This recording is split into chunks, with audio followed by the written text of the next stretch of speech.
ಮೂಡ case ಬಳಿಕ BJP ನಾಯಕರ ವಿರುದ್ಧವೂ ಎಫ್ಐಆರ್ ದಾಖಲಾಗಿದೆ. ಕೇಂದ್ರ ಸಚಿವೆ ನಿರ್ಮಲಾ ಸೀತಾರಾಮನ್ ವಿರುದ್ಧ ತಿಲಕ್ ನಗರ ಪೊಲೀಸ್ ಠಾಣೆಯಲ್ಲಿ ಎಫ್ಐಆರ್ ಆಗಿದೆ.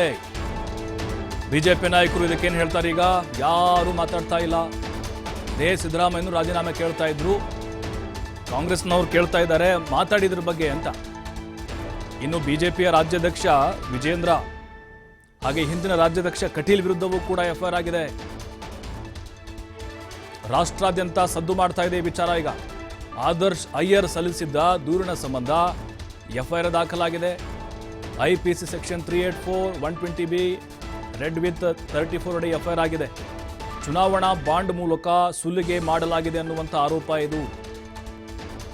ಅಂದ್ರೆ ಹಫ್ತಾ ವಸೂಲಿ ಕಾಂಗ್ರೆಸ್ನವರು ಆರೋಪ ಮಾಡಿದ್ರು ಈ ಹಿಂದೆ.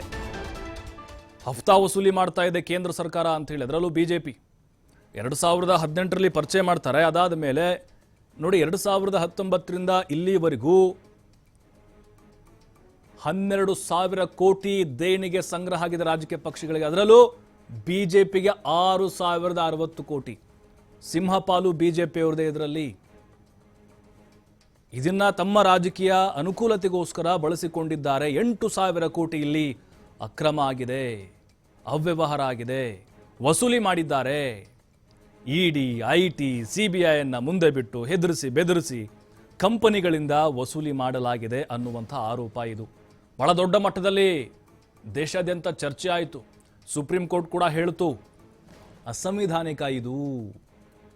ಇವರೇನು ಹೇಳಿದ್ರು? ಕಪ್ಪು ಹಣವನ್ನು ಹೊರತೆಗೆಯೋಕ್ಕೋಸ್ಕರ ನಾವು ಈ ಬಾಂಡ್ ಅನ್ನ ಜಾರಿಗೆ ತಂದಿದ್ದೇವೆ, ಎಲೆಕ್ಟ್ರೋಲ್ ಬಾಂಡ್ ಅಂತೇಳಿ.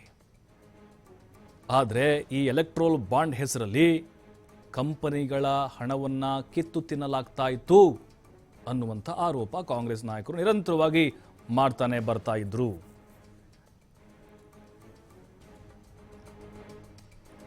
ಹಾಗಾದ್ರೆ ಯಾರ್ಯಾರ ವಿರುದ್ಧ ಎಫ್ಐಆರ್ ದಾಖಲಾಗಿದೆ? A1 ನಿರ್ಮಲಾ ಸೀತಾರಾಮನ್, ಕೇಂದ್ರ ವಿತ್ತ ಸಚಿವೆ. A2 ಇಡಿ ಅಧಿಕಾರಿಗಳು, ಇಲ್ಲಿ ಯಾರ ಹೆಸರನ್ನು ಕೂಡ ಉಲ್ಲೇಖ ಮಾಡಿಲ್ಲ, ಬಟ್ ಇಡಿ ಅಧಿಕಾರಿಗಳು. A3 ಬಿಜೆಪಿಯ ರಾಷ್ಟ್ರೀಯ ಅಧ್ಯಕ್ಷ JP ನಡ್ಡಾ.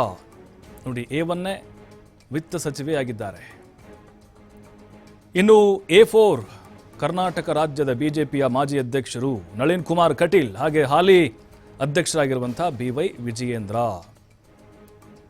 A5 ಅವರು, ಜೊತೆಗೆ A6 ಬಿಜೆಪಿಯ ಪದಾಧಿಕಾರಿಗಳು. ನೋಡಿ, ವಿಜಯೇಂದ್ರ ಅವರು ಕೂಡ ಇಲ್ಲಿದ್ದಾರೆ. ರಾಜ್ಯ ಬಿಜೆಪಿಯ ಪದಾಧಿಕಾರಿಗಳು ಕೂಡ ಇದರಲ್ಲಿ ಇದ್ದಾರೆ. 8,000 ಕೋಟಿ ಹಣ ಇಲ್ಲಿ ಕಂಪನಿಗಳಿಂದ, ವ್ಯಕ್ತಿಗಳಿಂದ ತೆಗೆದುಕೊಳ್ಳಲಾಗಿದೆ ಅನ್ನೋದನ್ನ ದೂರಿನಲ್ಲಿ ಉಲ್ಲೇಖವನ್ನು ಮಾಡಿದ್ರು ಅವರು.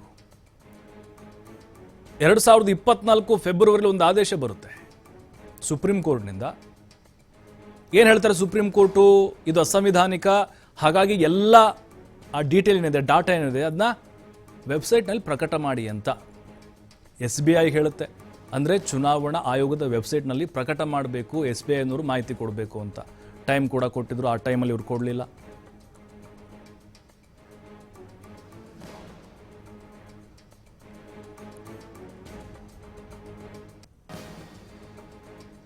ಈಗ ಇಡಿ ಬಳಕೆ ಮಾಡಿಕೊಂಡು ಕಂಪನಿಗಳಿಗೆ ಬೆದರಿಕೆಯನ್ನು ಒಡ್ಡಿ ಕೆಲವೊಂದಿಷ್ಟು ವಸೂಲಿ ಮಾಡಲಾಗಿದೆ ಅನ್ನುವಂತಹ ಆರೋಪ ಕಾಂಗ್ರೆಸ್ ನಾಯಕರು ಮಾಡ್ತಾ ಬರ್ತಾ ಇದ್ರು.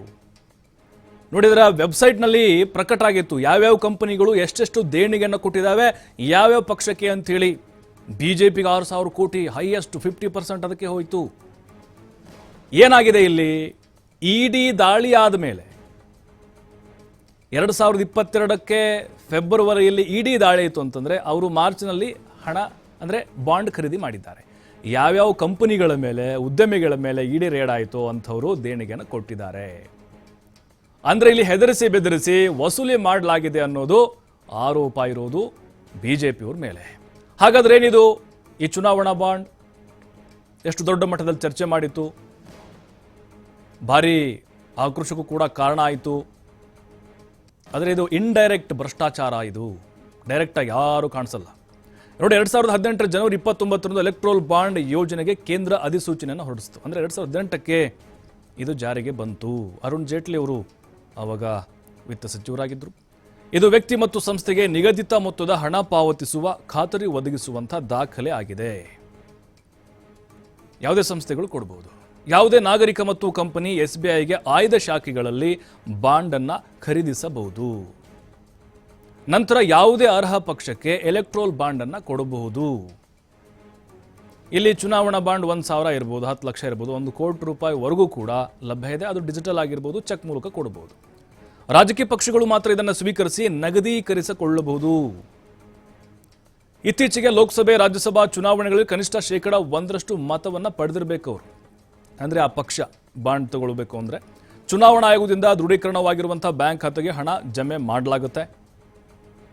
ಎಲ್ಲ ಎಲೆಕ್ಟ್ರೋಲ್ ಬಾಂಡ್ಗಳ ವರ್ಗಾವಣೆಗಳು ಅದೇ ಅಕೌಂಟ್ ಮೂಲಕ ನಡೆಯಬೇಕು. ಬೇರೆ ಬೇರೆ ಅಕೌಂಟ್ಗಳು ಅಲ್ಲಿ ಆಗುವುದಿಲ್ಲ. ಚುನಾವಣಾ ಬಾಂಡ್ ಬಿಡುಗಡೆಯಾದ ನಂತರ 15 ದಿನಗಳ ತನಕ ವ್ಯಾಲಿಡಿಟಿ ಇರುತ್ತೆ.